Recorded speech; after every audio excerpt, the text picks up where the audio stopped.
Bismillahirrahmanirrahim. Assalamualaikum warahmatullahi wabarakatuh.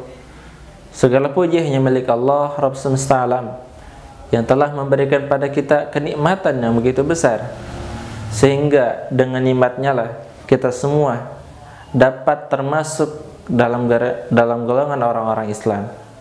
Selawat serta salam semoga tetap tercurahkan pada Nabi Muhammad sallallahu alaihi wasallam yang telah membawa umatnya dari jalan kegelapan yang penuh dengan penderitaan, kekejaman, menuju zaman yang terang menerang, yakni dinul Islam. Sahabat, kawan, serta rekan-rekan yang mudah-mudahan dirahmati oleh Allah,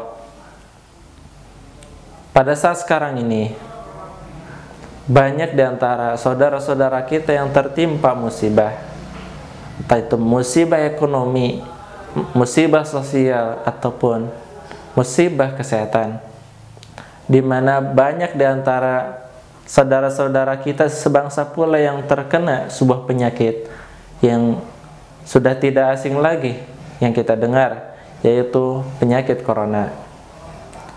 Mudah-mudahan Allah Subhanahu wa Ta'ala memberikan pertolongan, memberikan lindungannya kepada orang-orang beriman, khususnya untuk saudara-saudara kita yang terkena penyakit corona. Mudah-mudahan mereka diberikan kesabaran agar bisa menerima dan bisa sembuh kembali, agar dia bisa melakukan ibadah dengan baik. Para rekan-rekan, sahabat, serta ikhwan, para saudara yang mudah-mudahan dirahmati oleh Allah, sebuah penyakit itu memiliki dua kategori. Sebuah penyakit bisa dikatakan adab dan juga bisa dikatakan sebagai suatu musibah atau ujian.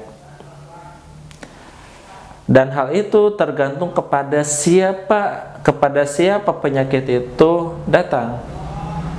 Nah, apabila penyakit itu datang kepada seorang yang beriman, yang waktunya selalu diisi dengan ibadah, lisannya tidak pernah lepas dari zikir, maka pastinya penyakit yang menipanya dikatakan sebagai ujian. Ujian agar dia semakin tinggi derajatnya di sisi Allah, agar keimanannya semakin mantap di dalam hatinya. Nah, namun apabila ketika penyakit yang Allah turunkan ditimpakan kepada orang-orang yang jarang beribadah, kepada orang-orang yang menantang perintah Allah, maka otomatis penyakit tersebut bisa dikatakan azab, sebagai siksaan dia di dunia. Kenapa? Karena orang-orang yang menentang perintah Allah, orang-orang yang tidak mau bersujud kepada Allah, sejatinya mereka akan disiksa di dunia maupun di akhirat. Na'udzubillah tsumma na'udzubillah min dzalik.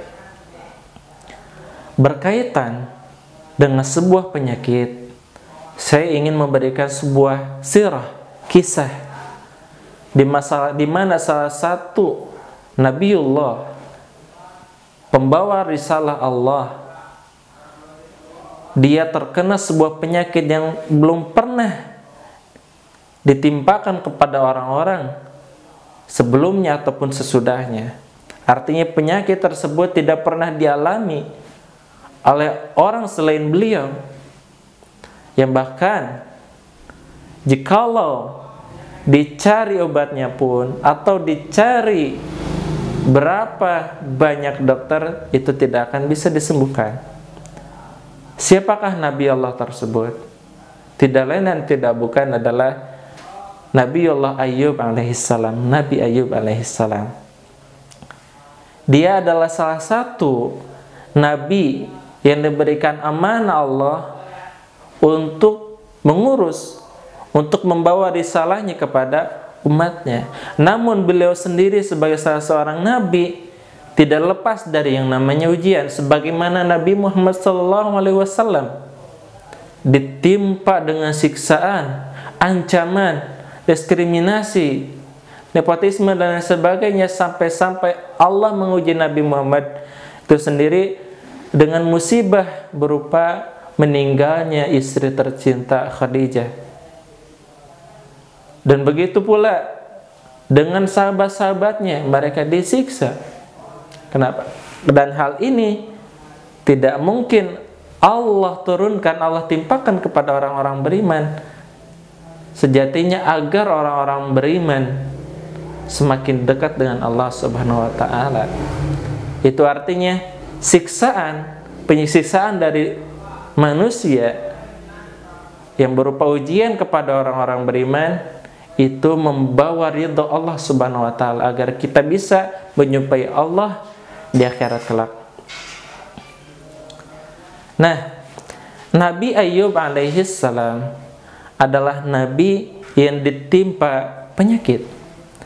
Sampai-sampai di dalam suatu riwayat dikatakan Nabi Ayub tertimpa penyakit tersebut selama 18 tahun.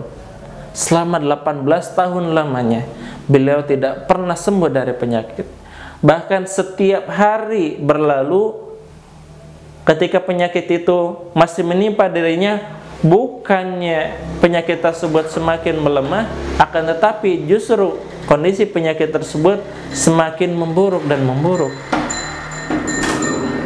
Namun Nabiullah alaihi salam Ayub tidak pernah lemah, bahkan beliau tetap berzikir, beribadah kepada Allah. Semakin kondisi penyakitnya itu memburuk, maka semakin membaik pula amal ibadahnya. Nabi Ayub. Ini salah satu pelajaran yang patut kita ambil, bahwa penyakit bukanlah sebagai alasan, suatu alasan kita berlemah di dalam beribadah kepada Allah. Nah, itu yang pertama. Di dalam Al-Quran surat Al-Anbiya ayat 83 dan 84, di situ diceritakan bagaimana Nabiullah Ayub terkena musibah, terkena cobaan, ujian dari Allah.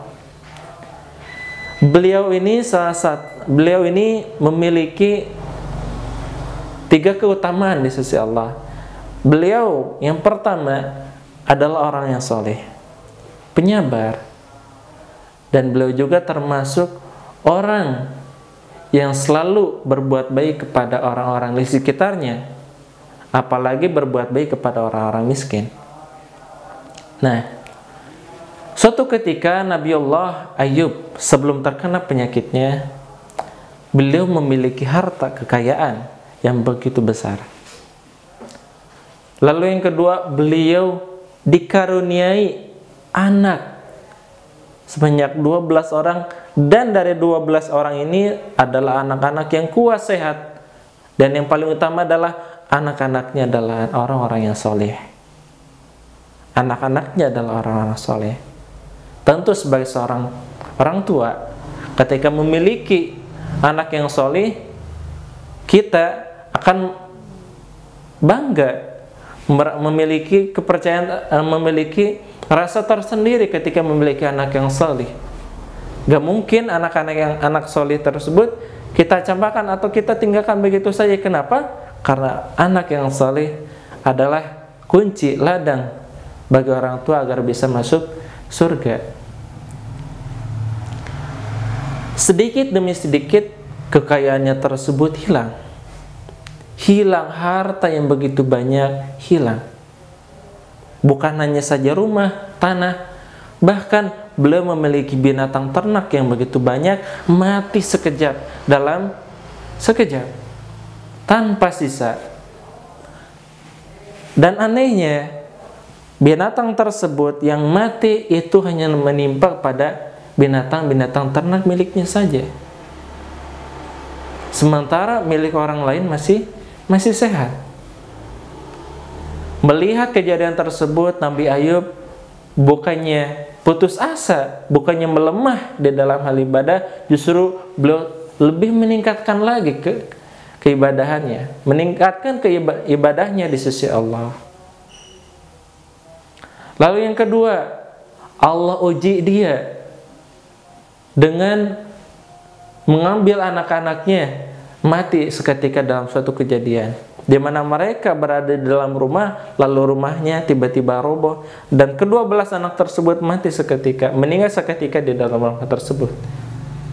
Namun dengan kejadian tersebut, Nabi Ayub tidak malah, bahkan dia berkata, Alhamdulillahilladzi huwa a'taha wa huwa akhadaha. Segala puji bagi Allah, Dialah yang telah memberi kepada kita, maka Dia pula yang mengambilnya. Nabi Ayub pasrah diri dan terus meningkatkan ibadahnya di sisi Allah. Berzikir, semakin giat untuk berzikir, menyebut nama Allah. Dan anak-anak solehnya tersebut dikuburkan dengan di hadapan Nabi Ayub itu sendiri. Lalu bukan hanya sampai di situ saja, istrinya pula pernah membangkang dalam suatu kejadian di mana dia merasa kelelahan, lalu dia menyuruh orang lain agar bisa memberikan makan kepada Nabi Ayub dengan kondisi tersebut. Tapi Nabi Ayub tetap sabar menerima setiap ujian yang Allah berikan kepada dia. Lalu istri berkata kepada Nabi Ayub, andai saja engkau meminta kepada Allah untuk disembuhkan, niscaya Allah akan menyembuhkanmu. Lalu apa jawaban Nabi Ayub? Aku sebagai seorang hamba Allah terlalu malu untuk meminta kepada Allah. Ketika Allah memberikan kebahagiaan kepadaku selama 70 tahun, kenapa aku harus memelas kasih kepada Allah karena penyakit yang menimpa kepadaku hanya dalam kurun waktu 7 tahun ini saja? Maka yang ada, Nabiullah Ayub tetap bersabar dengan berzikir. Lalu ketika Nabi Ayub merasa risih, merasa terganggu dengan penyakitnya tersebut, dia tidak bisa mengerjakan ibadah dengan baik, maka dia pun akhirnya meminta kesembuhan dari Allah. Wa ayyuba idh nada rabbahu anni massaniya dhurru wa anta arhamur rahimin. Dan ketika Ayub meminta kepada Allah, meminta kepadaku, anni massaniya dhurru, ya Allah, sesungguhnya aku tertimpa suatu penyakit, wa anta arhamur rahimin, dan tidak ada yang bisa menyembuhkan penyakit ini kecuali Engkaulah, anta arhamur rahimin, sebaik-baik penyayang. Lalu Allah berikan kesembuhan. Nah, seketika Nabi Allah Ayub diperintahkan oleh Allah untuk menghentakkan kakinya di tanah, lalu keluarlah air. Maka Nabi Ayub diperintahkan untuk mandi dalam air tersebut, hingga akhirnya setiap penyakit yang ada dalam tubuhnya itu hilang seketika, dan wajahnya pula pun kembali rupawan. Para hadirin yang mudah-mudahan dirahmati Allah, dalam kisah tersebut mengandung begitu banyak pelajaran yang bisa kita ambil, terutama tentang arti kesabaran. Kesabaran tidak memiliki batas. Kesabaran itu harus dilakukan dalam keadaan seperti apapun. Dan kita selaku seorang hamba, apabila Allah memberikan kepada kita cobaan, ujian berupa hilangnya harta, kekayaan, hilangnya anak-anak kita, maka kita yang harus kita lakukan adalah bersabar dan meminta ridho Allah, supaya dengan kehilangan tersebut Allah menjadikan derajat kita di sisinya semakin tinggi. Tentu bagi kita, saudara-saudara yang di luar sana, hal ini patutlah kita ambil pelajaran. Tetap sabar dan bersabar, meminta pertolongan kepada Allah, karena Allah adalah sebaik-baik zat yang perlu diminta pertolongan. Tidak ada selainnya yang dapat kita ambil minta pertolongannya. Maka dari itu, marilah kita sama-sama meningkatkan ibadah kita, walaupun sebesar apapun ujian yang telah Allah berikan pada kita. Dan kita tentu harus tetap bersabar menerima kondisi saat sekarang ini dengan memperbanyak ibadah, bukan menjauhi ibadah itu sendiri. Ketika Allah memberikan kepada kita suatu cobaan, penyakit yang dapat menyebar, maka kita harus membalasnya dengan memperbanyak ibadah, berzikir yang lebih besar lagi. Mungkin itu saja dari saya. Mudah-mudahan para hadirin sekalian, rekan-rekan dan sahabat bisa mengambil manfaat pelajaran yang begitu berharga dari kisah Nabi Ayub alaihissalam. Kebenaran hanya datang dari Allah, dan apabila ada kesalahan itu datang dari diri saya pribadi dan dari godaan syaitan. Wabillahi taufiq wal hidayah wal ridha wal inayah. Wassalamualaikum warahmatullahi wabarakatuh.